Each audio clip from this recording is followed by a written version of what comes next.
So has it had far-reaching implications for Nigeria, this scenario that you've painted? Very far-reaching implications, not just for Nigeria, but for every other country on the globe, because we ignored the advice of the climatic scientists who told us not to do what we continue to do. We have now reached a crisis point, which also is the way Ban Ki-moon and several other highly intelligent people are describing the situation. Now, you have to consider these guys are really, really intelligent. A fool cannot become the Secretary General of the United Nations, okay? And when somebody on that intellectual level is telling you that this situation is critical, it behoves you to listen to the person, to pay attention. And they are telling us that we have pushed it to a critical stage. It affects Nigeria, particularly a country like Nigeria, where, unfortunately, we straddle various climatic conditions. On the far north, we have, this extreme aridity with the desert pushing itself down, causing all sorts of social dislocation and disruptions. It has now been fully accepted in the presidency and in the security systems that one of the major drivers of insecurity in the northern region is the aridity that is causing desertification. It's as simple as this. A few hundred or a few thousand people lived happily in their village for many, many, many centuries, and now the village has disappeared under the sands of the desert. These are hungry people. These are thirsty people. Likewise, on our coastal area, we're also very, very prone, because we're very, very low-lying. All along the Nigerian coast is very, very low-lying, so we're prone to sea inundation. So Nigeria is definitely a country that could be very negatively impacted by climate change, especially our economy. Talking about the north now and the high aridity level that we've seen characterize that part for some time, we know that most of the food we have is actually grown and brought in from there. Coastal areas gives us the fish, the aquatic life and the rest of it. But can there be, and I know that there have actually been solutions to try to see how this can be reduced and probably raise the level or reduce the consequences of this aridity that farmers, for instance, face in terms of trying to farm their produce. But has it been enough? It has not nearly been enough at all. And one of the most vivid pictures I have of my travels in that area when I was doing some documentaries was elderly women walking for an hour, 2 hours to go and find firewood for cooking.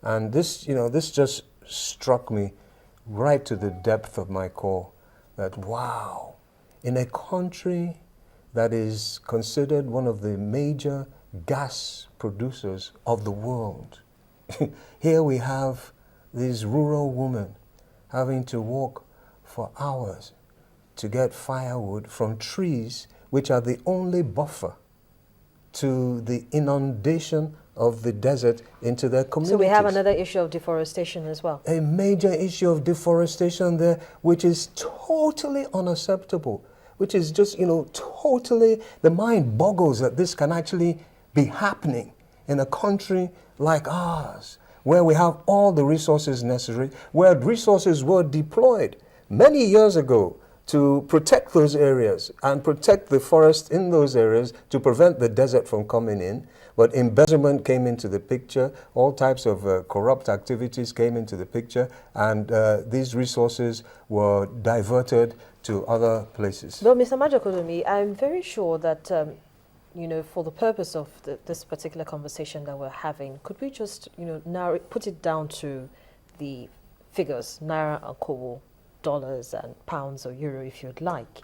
How much does the country lose or stand to lose because of its slow pace in terms of addressing these climatic issues that we're talking about? It's not as if they're not aware of it. The Minister of Finance actually at Davos in January spoke very comprehensively about it and very passionately about it and how much the Ministry of Finance is doing. But in terms of Naira and Kobo, how much does the economy stand to lose if we do not progressively address the issues that we're seeing as regards climate change? It's even difficult to put an actual figure on the amount on the value of loss, to quantify it. It's almost to the immeasurable because, globally, they're talking of thousands of trillions of dollars, which, the amount of zeros behind that type of figure is almost unimaginable. Likewise, locally, we're talking of even more than just losing hundreds and hundreds and hundreds of billions of naira. We're talking about losing a tangible future for generations to come. It's that bad. That's why we likened it to the case of the patient that becomes grossly diabetic because you refused to listen to the ministrations of your doctors. Right now, we have not reached that diabetic end stage, but we're very, very close to it. The economy of the country would be totally devastated if climate change was allowed to continue in this unprecedented way that it is. It goes beyond measurement. We're talking of utter devastation. And, we can draw from the example of, there's a place called Yusufuri. The pronunciation is not too correct. Somewhere in Yobe State, which are in the environs of Yusufuri used to be a thriving little green belt of a lovely oasis. They had all kinds of wonderful cattle there. They had all types of plantations of sorghum, of cowpeas, you name it. It was a thriving community. Now, Yusufuri, that area no longer exists. It's just desert sand. I have pictures of it. So, to quantify that type of devastation in just naira and kobo, it's quite difficult because it's gone to is zero. It's wiped out. Now, this same desert is relentlessly creating an onslaught. It's just coming in relentlessly. There are moves now to prevent it from coming. There's a green belt move, which the new Minister of the Environment has taken up, and it appears that she's being very, very serious about it, and this is very encouraging indeed. We hope that she can get the kind of support that is required to make sure that this type of huge project is effectually perfected. For what was said in the reports that we played just before we started our conversation, Mr. Calderon actually talked about decoupling economic growth from carbon emissions.